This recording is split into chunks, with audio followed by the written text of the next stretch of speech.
The first chapter. 2 years ago, life was a dream sequence I never wanted to wake up from. I was Caroline, a young woman madly in love with the man of her dreams, Mark. He was everything I'd ever wished for, charming, intelligent, and attentive. We met at a friend's wedding, an event that now seems almost prophetic given the path we'd take together. "May I have this dance?" Mark asked, extending his hand to me at that fateful wedding. Of course I smiled, taken by his chivalry and the twinkling in his eyes. As we swayed to the music, it felt like time stood still.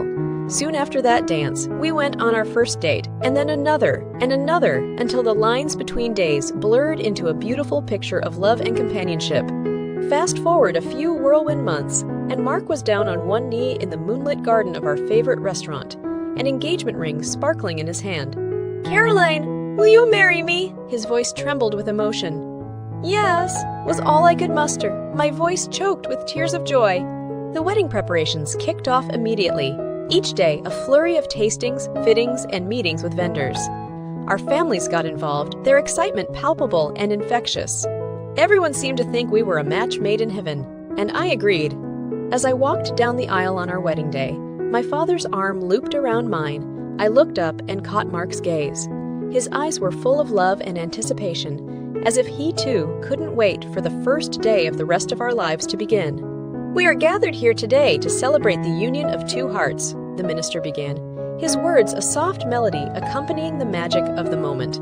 "Do, Mark, take Caroline to be your lawfully wedded wife, to have and to hold from this day forward, for better or for worse, for richer or for worse, for richer or for poorer, in sickness and in health, to love and to cherish, until death do you part."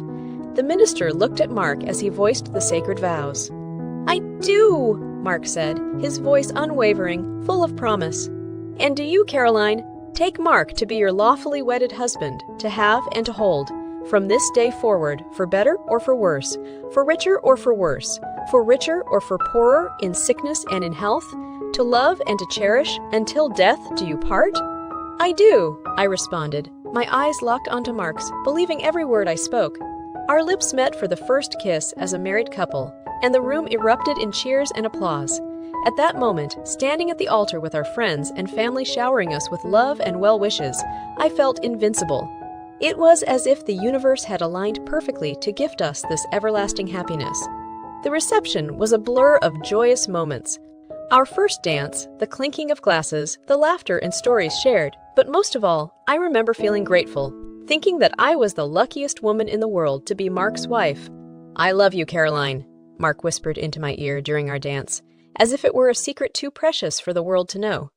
"I love you too, forever and always," I replied, holding him closer, tighter.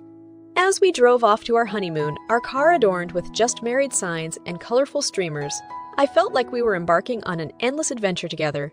We had the world at our feet, and a lifetime of happiness seemed not just possible, but inevitable.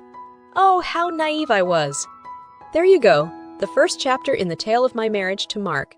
It was a time so perfect, so imbued with love, that even now it's hard to believe how quickly things can change.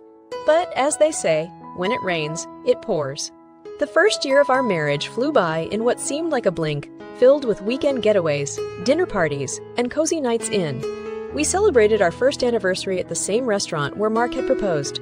Champagne glasses clinked, and we looked into each other's eyes, still enamored, but also slightly complacent, as if the hard part was behind us.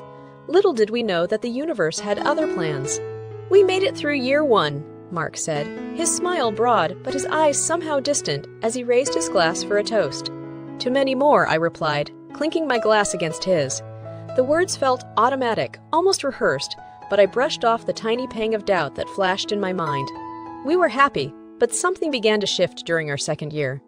Maybe it was the mounting stress of our finances or the pressure of our jobs, but our laughter became more infrequent, our conversations more strained. We bought a house on credit, convincing ourselves it was a wise investment for our future. I could feel the walls of that home closing in on us as bills piled up on the kitchen table, a constant reminder of our precarious situation.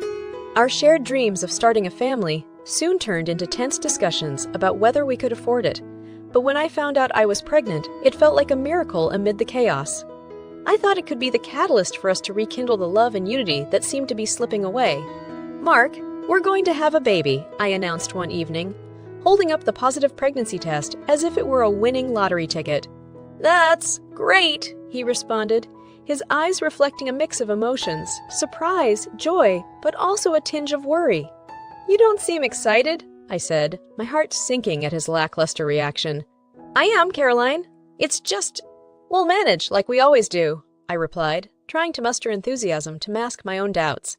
As my belly grew, so did our debts and tensions. Mark became more distant, buried in his work and consumed with financial worries. I had to go on maternity leave, and the reduction in our income was palpable. In whispers and stolen glances, the strain showed itself, but we were both too afraid to confront it directly. "This is the third late notice, Mark," I said one day, my voice shaky as I held up the mortgage bill. "What are we going to do?" "I don't know, Caroline," he snapped, his face flushed with frustration and something else, perhaps shame. The fault lines in our marriage were becoming too evident to ignore. Each bill, each argument about money, felt like a small tremor leading up to something catastrophic. Even when we weren't talking about our problems, they hovered in the air around us, a dark cloud casting a shadow over our lives. Despite all this, I was hopeful. I had to be. I was carrying our child, a life we had created together, and I clung to the naive hope that maybe, just maybe, this baby could mend what was broken between us. But the coming months would shatter those illusions, ripping the ground from beneath my feet and forcing me into a reality I never thought possible. As my pregnancy advanced, I felt a growing disconnect with Mark. He worked long hours, and when he was home, he was mentally distant, lost in a world of worries I couldn't penetrate. I tried to focus on preparing for the baby, immersing myself in decorating the nursery and researching parenting tips, but the weight of our situation was ever present. Then came that fateful evening, the night that changed everything. Mark walked through the door, and I knew immediately that something was different. There was a darkness in his eyes that I'd never seen before, a kind of malevolence that made my stomach churn. "Hey, you're home early," I said, trying to keep my voice steady. "Yeah," he replied curtly, making a beeline for the liquor cabinet and pouring himself a glass of whiskey. "What's going on, Mark? You're scaring me." "Scaring you? That's rich, coming from the woman who's about to ruin us financially," he spat out. His words slurred, his eyes narrowed. "Are you drunk?" I asked, disbelief clouding my voice. It's about this house we can't afford, this baby we're not ready for. We're sinking, Caroline, and it's all your fault." "My fault. We made these decisions together, Mark." "Did we? Or did you manipulate me into a life I never wanted?" he sneered, downing another glass of whiskey. "I can't believe you're saying this. I thought we were in this together," I replied, tears streaming down my face.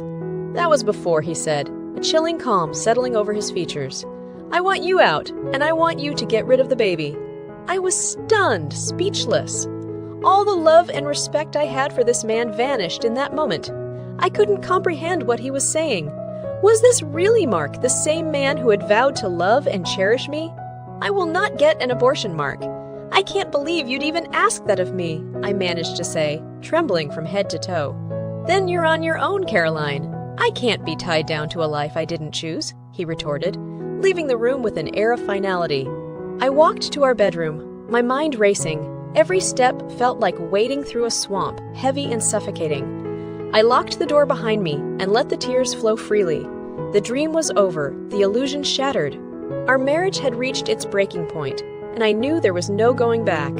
After that night, living in the same house felt like cohabitating with a ghost, a haunting presence that reminded me of everything we used to be and would never be again. A few days later, with my mother's help, I packed my bags and left the home that had once symbolized our love but now felt like a prison. It was a decision fraught with difficulty, especially being pregnant. Yet, I knew it was the right thing to do.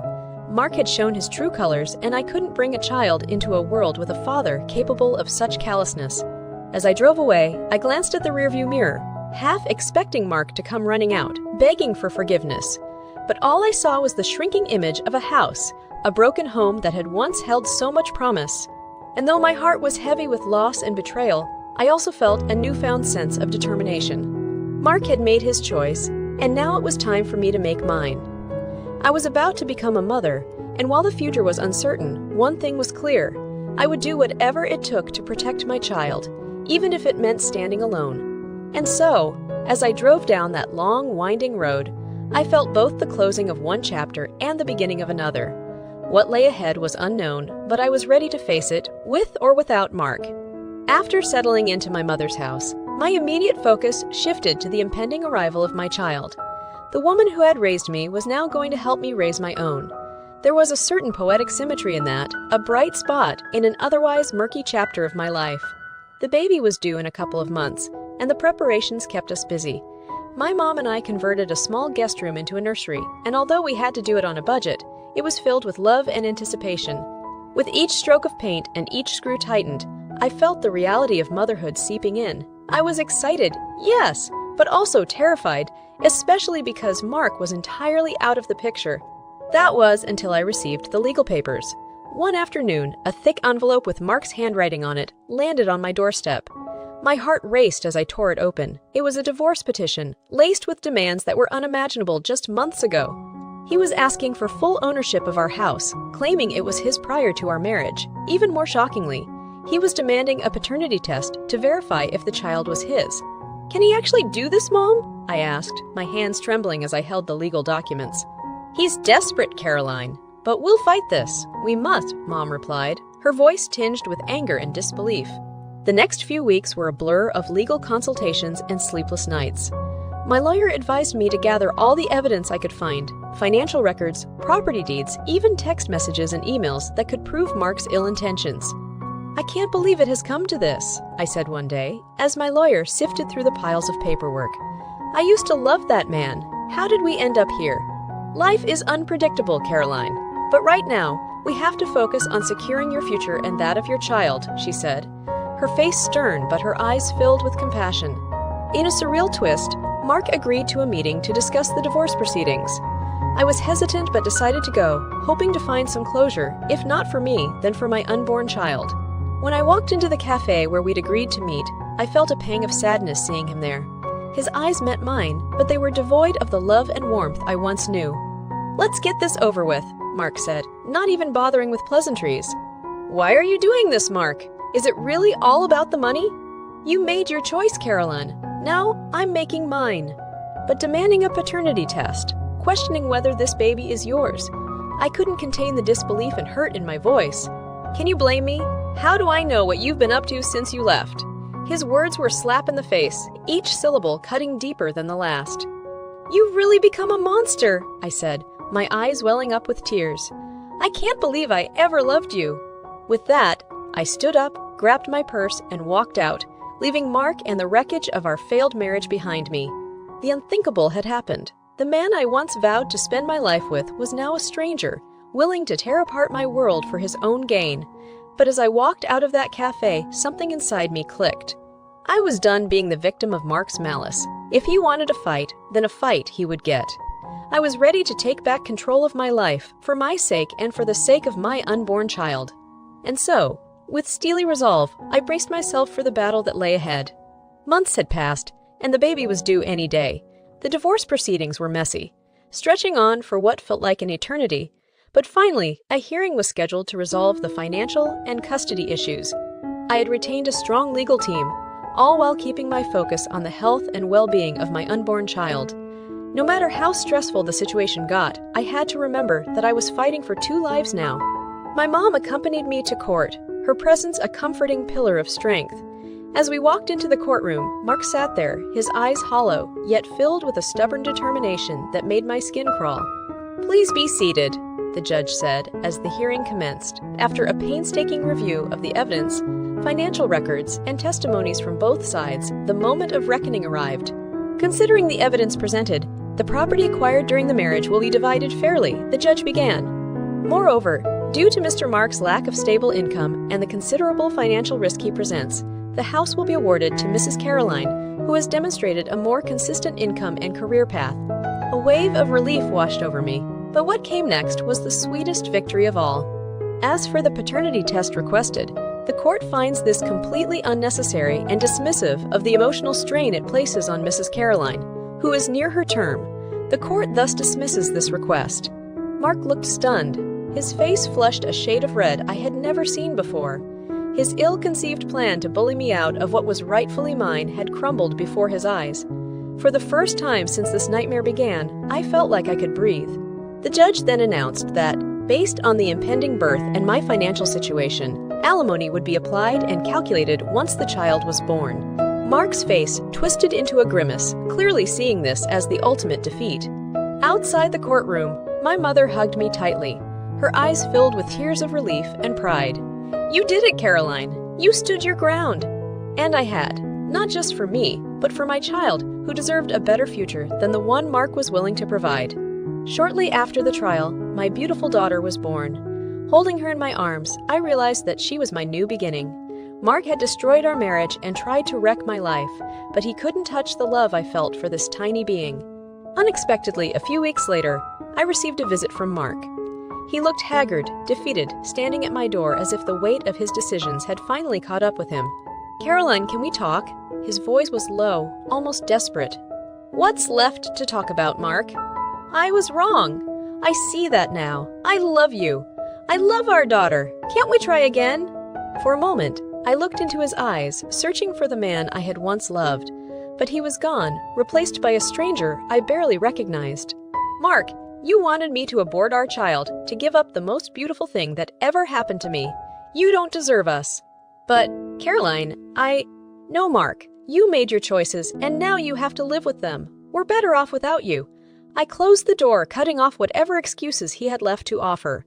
It was the end for us, but the beginning for me and my daughter. Mark had gambled with our lives and lost. I was free, my child was safe, and the property that he had been so eager to snatch away was now ours. As I sat down to feed my daughter, I felt the lightness of sweet revenge wash over me. I had not just survived, I had triumphed. The scars would remain, but so would the lessons. And as I looked into my daughter's innocent eyes, I knew that we were going to be just fine. Life after the trial and the birth of my daughter felt like emerging from a long, dark tunnel into the light. I returned to work, balancing my career with motherhood, something Mark said I wouldn't be able to do. My mother was my rock, helping with childcare and offering emotional support that I couldn't have done without. It had been 6 months since my daughter's birth when the notice came. Mark had found gainful employment and was appealing the court's alimony decision.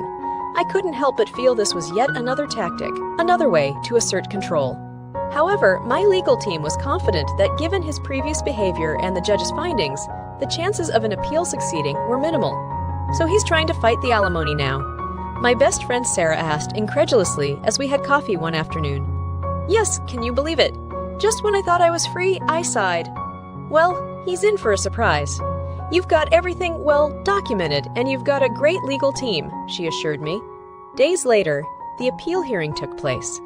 Mark walked into the courtroom, this time looking a bit more put together, but still carrying the air of desperation. I couldn't help but wonder how his life would have turned out if he had made different choices. The judge reviewed the documents and heard the attorneys make their respective cases.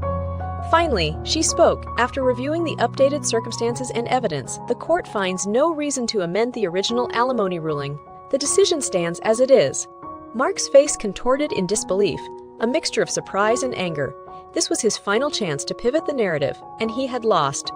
Outside the courtroom, he approached me. "Caroline, this isn't fair, and you know it." "Fair?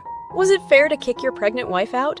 Was it fair to force her to make choices no one should have to make?" I responded, holding back tears. "I've changed, Caroline.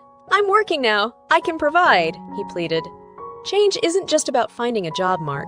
It's about realizing the gravity of your actions and making amends. You had your chance and you chose poorly. "Live with it," I said, turning my back to him. Weeks turned into months, and life moved on. Mark did make an attempt to see his daughter, but given the legal restrictions in his past, the visits were supervised and few. Every time he left, I felt like I dodged yet another bullet. I continued to grow stronger each day, both as a person and as a mother. The job that Mark said would be impossible to handle alongside motherhood was going well. I even received a promotion, a testament to my capabilities that Mark had so often undermined. In time, the wounds began to heal.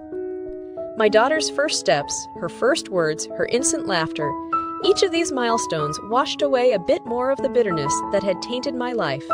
Yet, the lessons stayed with me. They became my armor, my warning signs, my wisdom. "Mommy, who's that man in the photo?" my daughter would eventually ask, pointing to an old wedding picture I had yet to put away. That's someone Mommy used to know, sweetheart. I'd say, kissing her forehead.